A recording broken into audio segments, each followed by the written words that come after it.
Tonight's story is called Working as an Aussie Bushranger, Part 1, The Zombie Girl. Written by Ranger10123 on r/nosleep. If anyone ever finds out I'm writing this down, they're going to kill me. Not in a metaphorical, getting yelled at sort of way. Not in a slightly more serious, getting into legal trouble sort of way. Not even in a sexy way, like getting choked out, or cut in half vertically, or beaten to death with my own decapitated arm or something. Or at least, that's what Sydney tells me is sexy. I'm not sure about her taste though. Nah, if they find out about this, I'm done. No excuses, no final words, no goodbye. So, I'm really sticking out my bloody neck for you guys, getting this information out there. You're welcome. Actually, never mind. There's no need to thank me. Really, don't thank me. I'm not doing it for you, or for any future tourists who come across this spot, or even to save the world from the inevitable return of the old god. Tethered as he is to the very ground I'm resting on now. Nah, I'm just really bored, man. It's driving me up the wall. We don't get much of Wi-Fi out here, and our next delivery isn't scheduled for another 5 days, so I'm kind of running on empty when it comes to reading material. Gordon stuck me on souvenir shop duty for the next week at least, just because I let the not platypus eat a few tourists.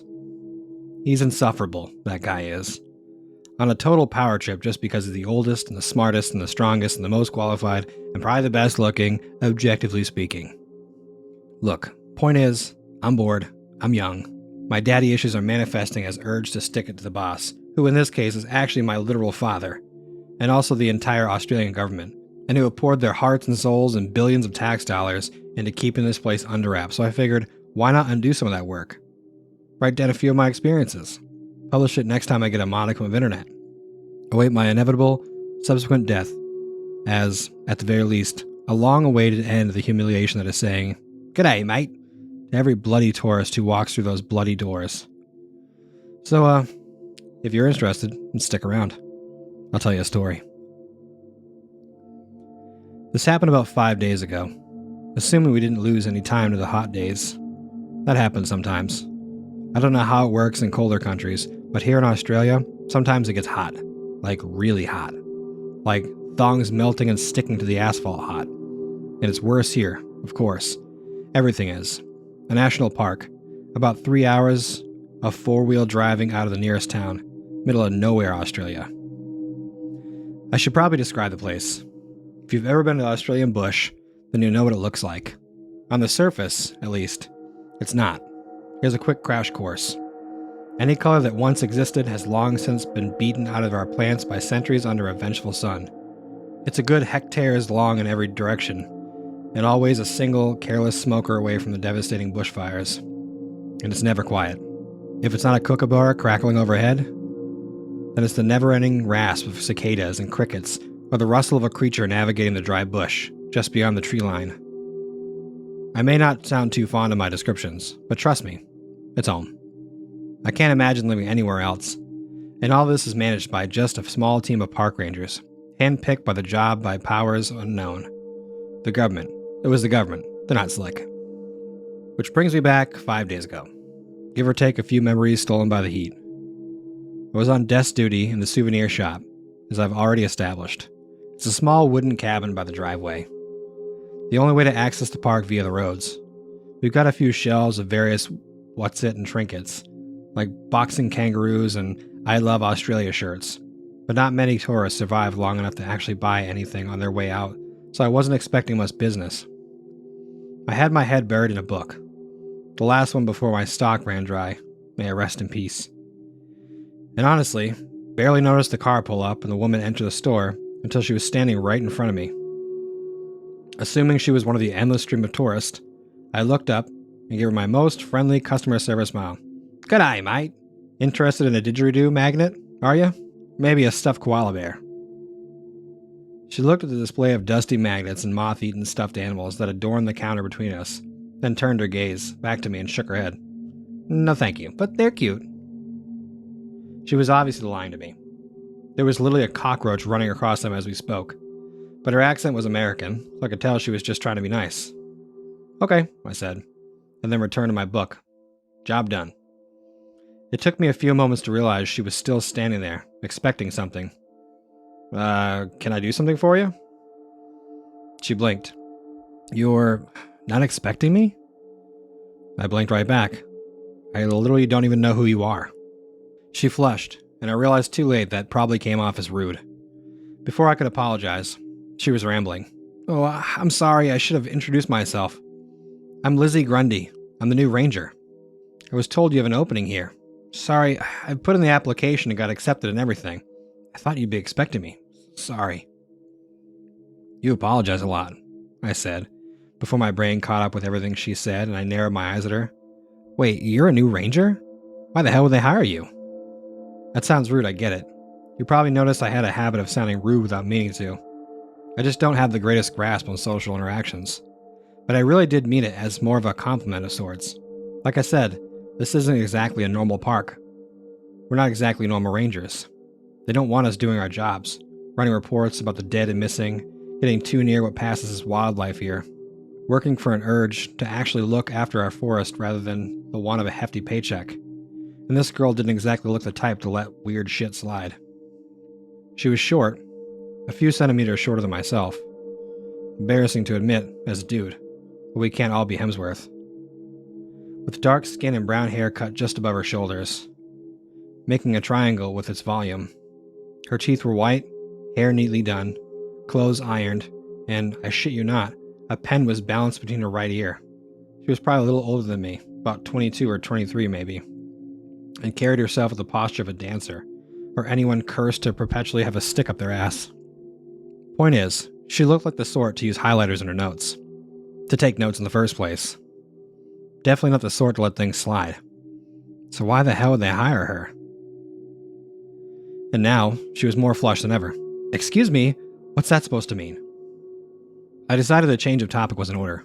Oh yeah, we've been expecting a new ranger. I totally forgot. She stared at me. I stared at her. She decided it wasn't worth it. Right, well, cool. Yeah, who's in charge here? The boss, I answered. She smiled at me, evidently resisting the urge to bash my head into the very magnets I was trying to sell. Wouldn't be the first time, that's for sure.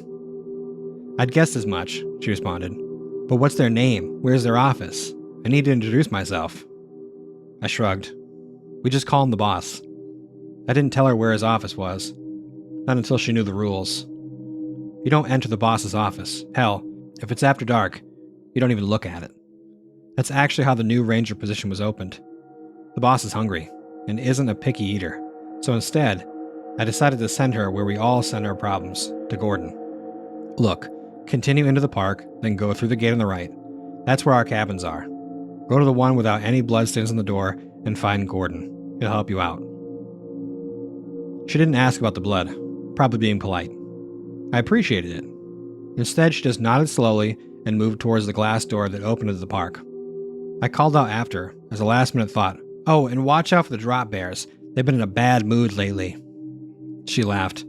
I didn't. She stopped laughing and finally began to look a little peeved. Drop bears don't exist. I'm a tourist, not stupid. Those two things aren't mutually exclusive, I responded wisely, speaking from experience. She didn't look impressed. Well, in my case they are. Thanks for nothing, Lou. I spent a valuable second wondering how she knew my name before remembering I wore a name tag. By then she was gone, and I can only call out after her. Just don't stand under the eucalyptus trees. They haven't fed for a fortnight now. Evidently, she didn't listen. We didn't hold her any funeral. It seemed unnecessary, since I was the only one who'd ever spoken to her. A conversation in which she was kind of snappy, might I add. Just dragged what was left of her body to the radiation pit and let Sydney throw her in with the others. It was a pretty upbeat affair. It meant the drop bears had been fed and so wouldn't bother us for at least another few days. And, because it was an occasion to dispose of an employee, Ava used it as an excuse to bake cupcakes. They were dead ranger meat themed, squirted with, hopefully, fake blood and guts. One of them even had a remarkable detailed recreation of a squashed, half-eaten, then thrown-up eyeball, just like the real body did. Juices and all. In conclusion, a pretty good day. Even if I did finish my last book and hope to resort to more creative methods of keeping myself busy. The next day, though, at about the same hour in the morning, something unusual happened. Even more unusual than my usual. I was trying to pass the time by bouncing a ping pong ball at the wall, a fan whirring full blast beside me, sweat dripping down my back. Regardless. When another car pulled up in front of the shop, a woman entered. I stared at her. "Whose car is that out there?" she asked. For someone who had been mauled to death by mutated koalas just the other day, skin strung like confetti across the trees, she was looking remarkably healthy. "It looks exactly like mine." I opened my mouth and closed it. "Hello," I said. "Hi," she responded, very chipper for a dead woman. "My name's Lizzy. It's Lou, right?" "Yeah, you're the new ranger?" She beamed. "You've been expecting me. I hoped you would. Is there a surprise party?" Sorry for the presumptions, right? And even if there was a surprise party, which I hope there is, you wouldn't tell me because then it wouldn't be a surprise anymore. I'm so excited to work here. All of you seem nice already. I almost sent her out to get mauled by drop bears again just to avoid things getting awkward when there was no party. But since they'd just been fed, I doubted they'd do anything fatal. Instead, I decided I should probably do the responsible thing and make her someone else's problem. I stood up. "I'll take it to Gordon. He'll sort things out for you." "Fantastic," she cried, clasping my hand and shaking it rigorously. I tried not to cringe at the unexpected contact. "It's so nice to meet you, Lou. I'm sure we'll be best friends." Again, it took quite some mental effort to stop myself from sending her to the drop bears. "Right," I said, wiping my hands on my pants. "Cool, follow me." We got to the cabins with no incident and entered Gordon's place without knocking. He and Sydney were both in there, presumably making out or fighting or whatever it is that exes do. There was a Monopoly board between them. Sydney's face broke into a lazy smile when I opened the door, which quickly dropped to a silent "oh" when Lizzy slid in behind me. Gordon's expression remained a tight frown. "Shouldn't you be manning the souvenir shop?" he asked. I tried to make my expression convey that whatever was happening was a bit more important than the souvenirs, but I've never been too great at expressions, so I probably just looked constipated. "Well," I said slowly, "our new ranger just arrived, so I thought I'd bring her to you." "Okay," Gordon replied. "She's here. Now get back to your station." I wiggled my eyebrows at him, desperately trying to make him realize how weird the situation was. Based on Sydney's disturbed reaction, I was probably lucky that Lizzy still stood a little bit behind me and couldn't see my face. "But it's Lizzy, Gordon, our new ranger," I said, packing as much meaning behind each word as I could. "Yes, I agree. It is. Our very special new ranger." "Aw," Lizzy said, sounding flustered. "You're too sweet." I'm really just another ranger, though. Even if I do have very extensive experience in the area and formal education in... Gordon isn't in charge here, I interrupted. She deflated. "Oh. Look, Lizzy, is it?" Gordon said, getting to his feet. He's a tall man, about 6 or 7 years older than me and more than a head taller. He's a descendant of the indigenous people of the land, with dark skin and hair, and it's all sharp edges, cheekbones, buzz-cut hair, bony fingers, except for his eyes. They're soft. "Do you mind waiting outside for a second? We weren't expecting this early, and apparently Lou has something to say." Lizzy's eyes lit up. I hope she wasn't expecting a surprise party, but the way she slipped out the door, practically slamming it behind her in haste, didn't make me optimistic. Gordon raised a brow as he turned to me. "You," he said, "are embarrassingly bad at playing it cool." "Playing it cool?" I hissed, back incredulously. "It's a fucking zombie, Gordon. A zombie just walked into your cabin." "That's badass," Sydney drawled, stealing $100 Monopoly bills from the bank. "I told you something cool would happen if we threw all the dead things in the radiation pit." "They're not dead things, Sydney," Gordon said with the air of a man who had said this too many times. "They're casualties who we respect, and we mourn their tragic passing." "I've always wanted to make out with a zombie," Sydney mused with the air of a woman who couldn't care less. Sydney is only a little shorter than Gordon, but far more lanky, all sharp elbows and knobby knees. She hasn't brushed her blonde hair for years, and it sticks out in all directions, unless wrangled into a messy bun. Her cheekbones are wide and clothes always loose and baggy. She's been at the park for the longest, besides me, of course, and we know each other pretty well, even if I doubt her romantic tastes. I tried to pull her attention back to the issue at hand. Shut the fuck up and pay attention to the issue at hand. That is a zombie. Is it, though? Gordon wondered. I mean, if it was a zombie, then wouldn't it come back all messed up? Her body wasn't exactly pretty. There was a slight moment as we all recalled the state of the body had been in. Gordon's features were respectful. I tried to stop myself from looking as disgusted as I felt. Sydney let out a contented sigh. Here's what we're going to do, Gordon said finally. Lou, get back to the shop. You're not escaping your punishment just because of a small undead infestation. Sydney, distract Lizzy. I'll burn a sacrifice to the boss and ask him what to do. You leave me alone with a zombie? Sydney sounded far too excited about this, and her smile grew predatory. Never mind, Gordon decided. Sydney, you're going to the shop. Lou can look after Lizzy. We both protested, each for very different reasons. But Gordon wasn't the sort to accept no, and if I was a little pissed about having to spend the rest of the day trudging around with a reincarnated, absurdly organized, and annoyingly talkative park ranger, could you blame me? And if I just happened to accidentally stray near the old lyrebird nesting area, could you blame me? And if Lizzy happened to hear the voices of her loved ones crying for help from beyond the tree line, just out of sight, and was able to fight the all-consuming compulsion to go and save them, well, could you really blame me? Gordon blamed me. He called me homicidal, which I thought was a bit rude. Sydney was also pretty pissed, but Ava said that she understood. Apparently the trees told her that Lizzy was destined to die anyway, so it wasn't really my fault. I told her she should probably stop taking drugs. Then she got pissed. Now I'm on souvenir duty for a week longer, which I think is a bit unfair for a single murder, but it was probably because of how I insulted Ava as well. I felt a bit bad about that one. Ava is the final ranger and a bit of an oddball. Her hair is as bright as mine is dark, a brilliant orange color that sits around her head like a halo.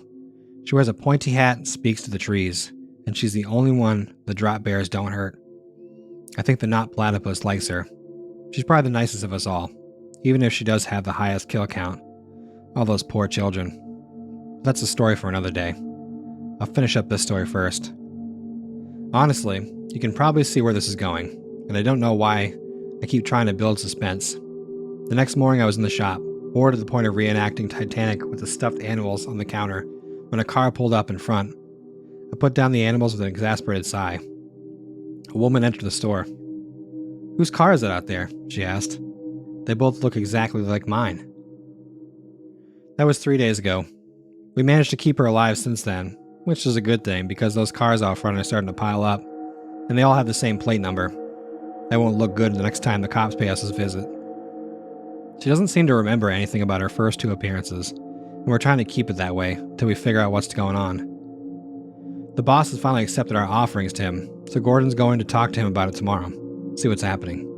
For now, the rest of us are just trying to make sure this girl doesn't come across anything untowed around her, because she doesn't seem the sort to keep secrets we need kept. That's all for now. I have so many more stories to tell about this place, so I'll probably write a follow-up or 2.